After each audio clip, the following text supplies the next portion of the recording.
November 1st, 2025, and people need your help. There's people out there, they're now not getting fed. They're not getting their food stamps. I'm talking about people that worked for this country and earned a living, or they're disabled, and the thing is, they need your help. They're in their 60s or in their 70s, and they need somebody to go help them. So please help them. Say, I'm sorry. I voted for him. I thought he was going to help folks like me. I really did. Now my SNAP's gone, my Medicaid's gone. They cut off my heat and help last week. I don't know how I'm supposed to buy groceries next month or keep the lights on. I ain't got no... Lloyd, what's the message? Jesus died on that cross so we could live, and this is not living. Amen. I respect that. Danielle Grant is starving. I'm trying to see if I can get some food because we literally don't have anything to eat today or tomorrow. Ma'am, stop the cart. Don't you touch that! The president said I can have this food! Let go of the handle, ma'am. Step back from the cart. You're being detained. Detained? I'm a citizen. He said groceries are free now. With EBT cards now declining and mothers seen starving in the streets, desperate families are turning to crime just to fill their refrigerators. Walmart is now beefing up security nationwide amid growing threats of mass lootings. I got kids at home. What am I supposed to do? Starve to death? Ma'am. No, I ain't leaving this here. I said what I said. I'm leaving with it, all of it. Y'all can call the cops if you want to. My husband's in the Uber waiting. And with lines starting to resemble the Great Depression, people are literally fighting for their next meal. Hello everybody, welcome to yet another video by Saleni Reacts. I am glad that you're here, and if you're new to the channel, kindly remember to push the subscribe button and give this video a thumbs up.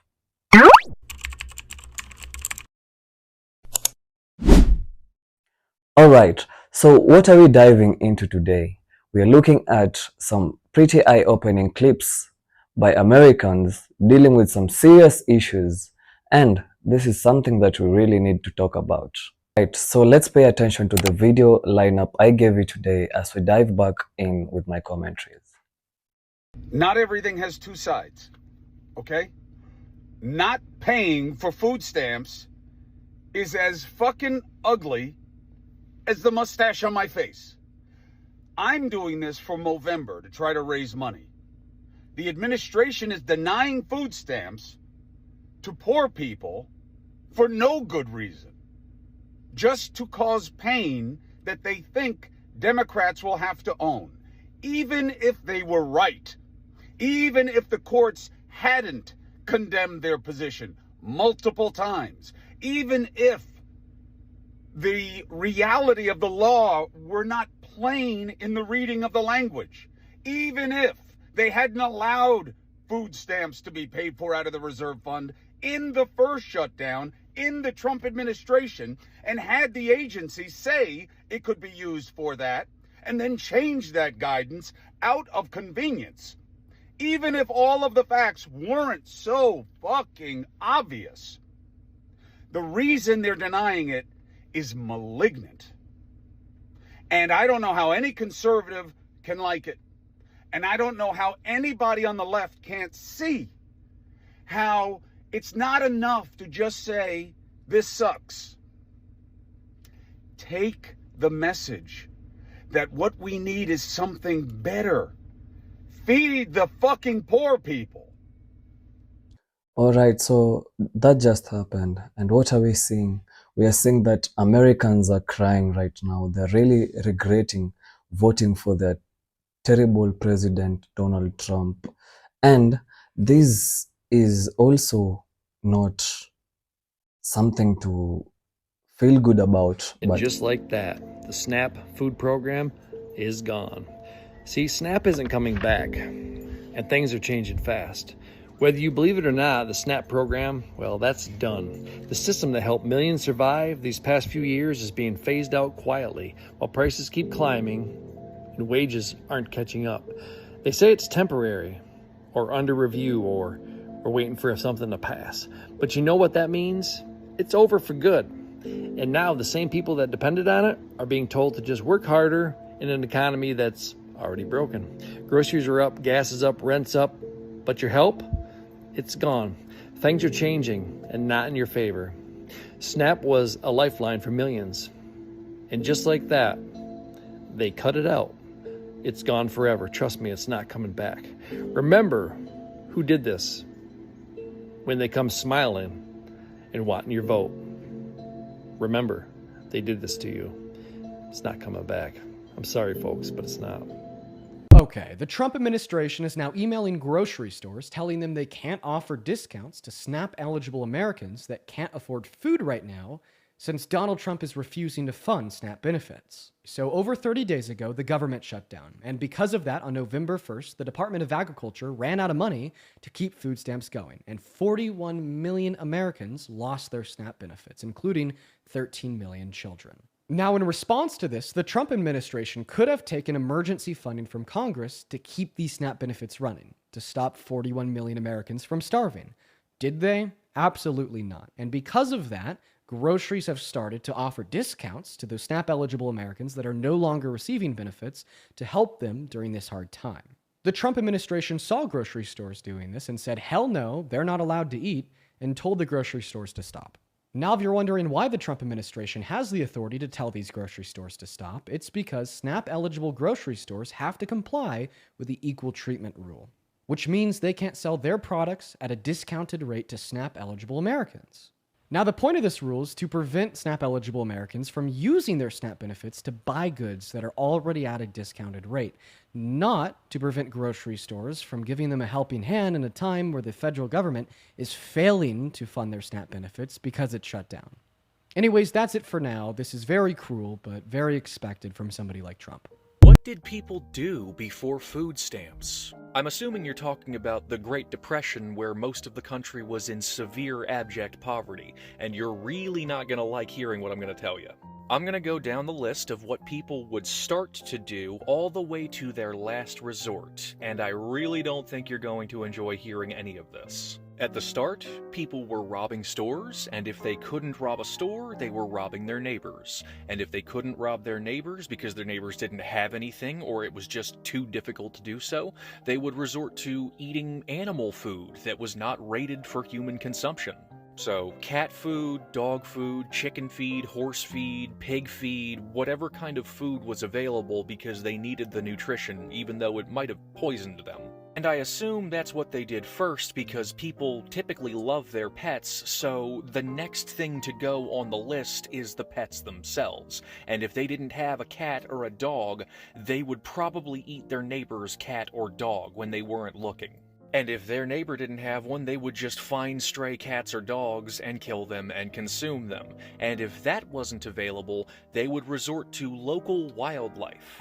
Since most people didn't live near a forest to hunt deer, a lot of people had often resorted to capturing pigeons or rats that were near their homes and eating them. And because many people were ignorant of food safety standards in the 1920s and the 1930s, often people would undercook birds or rats and end up with salmonella poisoning or hantavirus. And if all of that wasn't available, they would literally resort to going out into their front yard and eating the grass out of their lawns because it was something. And if none of that was available, they would resort to eating things that were technically edible but weren't actually food, like wood and leather. If it somehow got worse than that, that's about the point where somebody would actually resort to cannibalism. And that is exactly why you don't cut people off from access to food. I just witnessed a family trying to buy food with SNAP benefits, and it's November 1st, and they didn't know, and there was nothing on their card. A mother, a father, and a little girl who was probably about 3 years old, 4 years old, standing there trying to figure out what they were going to do because they needed their groceries. Everyone should have food. Everyone should have food. Doesn't matter if you're a drug addict. Doesn't matter if you're homeless. Doesn't matter who you are. Food is a human necessity. Food, water, and shelter, and health care. We're not promised any of those things in the United States. Not unless you have the money. Donald Trump just said to hell with the courts. He's going to violate the Constitution to starve 42 million Americans. Trump, as you know, cut off food stamps, so it's also called SNAP, to 42 million Americans because he wanted to pressure Democrats in the budget negotiations to reopen the government. And Trump decided starving 42 million people would be okay. As Trump said, they're just Democrats. They're actually not Democrats. The largest group of people who receive food stamps in America are Republicans. But that doesn't really matter. We shouldn't be starving people as a political ploy, whether they're Democrats or Republicans. It doesn't really matter. But the larger picture is he's now violating a court order. Trump was ordered by the court to provide the money for food stamps. First, he said, I'm only going to give half the money. And his agriculture secretary this morning said, we'll give them half payments. Now, he changed his mind again and said, nope, not doing it. We will only give the benefits when the radical left Democrats reopen the government. Yeah, that's illegal. That's a violation of the Constitution. You're not allowed to literally ignore a court order. Trump's done this before. He did it on all the immigration stuff. This is the most flagrant example of what he's done now. This is bad, guys. We are now in a full-blown constitutional crisis. We are no longer a democracy. He thinks he's a king. He clearly is a dictator, and he's acting as one. Will he get away with it? Well, his own Department of Justice isn't going to indict him. His own FBI isn't going to arrest him. He knows that our system is unfortunately based on people and presidents willing to obey the law. And if they disobey the law and the Congress isn't willing to come after them because Republicans run the Congress, and they're not going to stand up to them because they're terrified. Well, they also agree with him and they're also just sycophants. So he's going to now violate the law and cut food to 42 million Americans, including children who will literally starve because they don't have food. Yeah. Great presidency. Okay, so here's the thing. This whole situation is ironical and also at the same time it is sad because a lot of these clips show white Trump supporters literally begging for help, talking about how tough it has become to put grocery on the table or to put food on the table, how hard it has become to survive in America.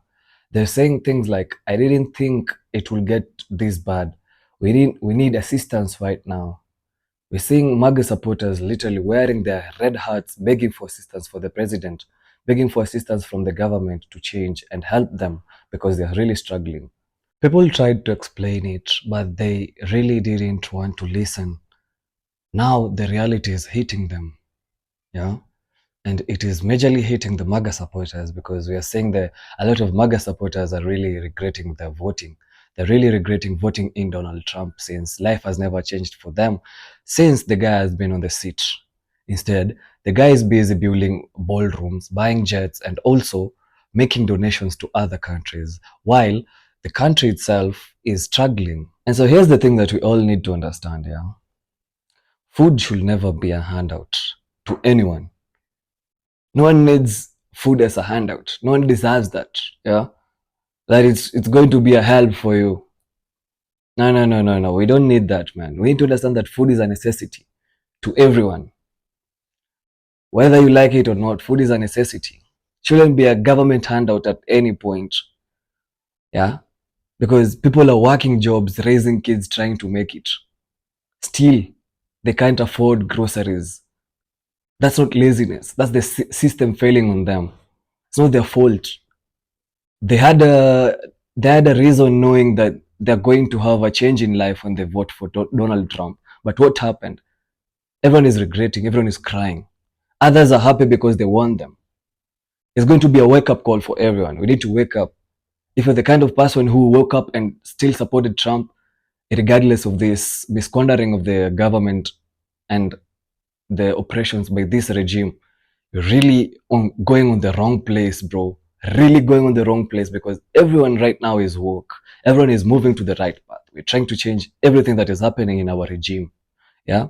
So when benefits get cut, it's not a handout being taken away. That's what I mean. They should not be a handout. It should be a necessity. Okay? Because we need to remember that many people who are depending on these food stamps, they're actually people who are working on the system. Taxpayers just like you.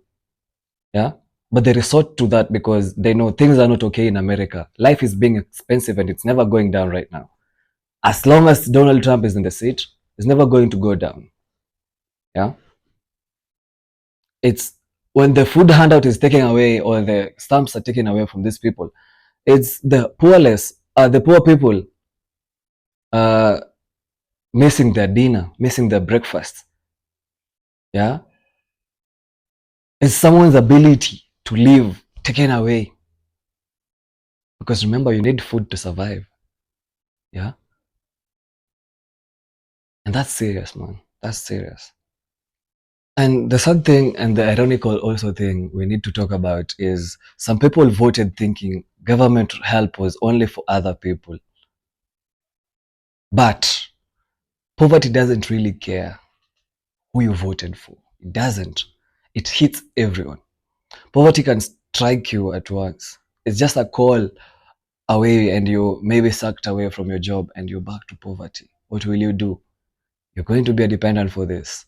So we need to all wake up and realize that everything we're doing or any action we're going to take when choosing this government is going to affect us, always going to affect us.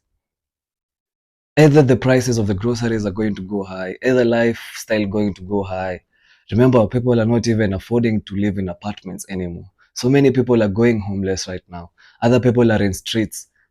Yeah, since the food cuts were taken away, we've seen their crimes rising up. People are trying to feed their stomach. I myself will go hungry. Yeah, people resort to crimes, which wasn't a case when the food stamps were there. But is it their fault? No, it's not their fault. It's the government's fault. If you scroll on social media, you will see it all over. On TikTok, yeah, Reddit posts, Facebook groups. People are really expressing their real frustrations about the government. And it's not just about money. No, it was never just about the money. It's the emotional weight, yeah, and expectations not matching reality. People expected a lot from the promises, yeah, from the manifestations by the leading regime. Empty promises is all these guys have gotten right now. Everyone is receiving empty promises because this is not what they expected. They expected that when the president is going to be inside the state house, everything is going to change. But instead, everyone is crying right now. That's politics for you. We need to understand that this isn't just about food stamps being cut. It's about understanding how politics affect real life. Yeah, the fridge, the grocery bills, the dinner on the table. It's all about that. Politics isn't just speeches and slogans, it's survival. Yeah. So whatever you choose is going to affect you definitely. Whoever you choose to lead you is going to be your next effect in life. And it's all happening right now. Everyone can say that. No one is really blaming Trump for nothing. No one. I don't think so. From the rallies to the protests. Yeah. No one is really blaming Trump for nothing. And since many of us were voting according to their political interests, political personalities, and right now many are regretting because the system is failing on them. Were they misled? Do you think they were misled?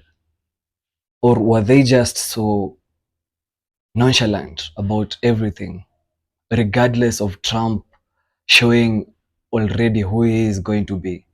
Yeah. We've seen many people complaining about them being used during the campaigns. Yeah. And so I'd want to hear from you. Do you think that people were misled? Or is this just how politics works when people don't look past the slogans? That's the big question today.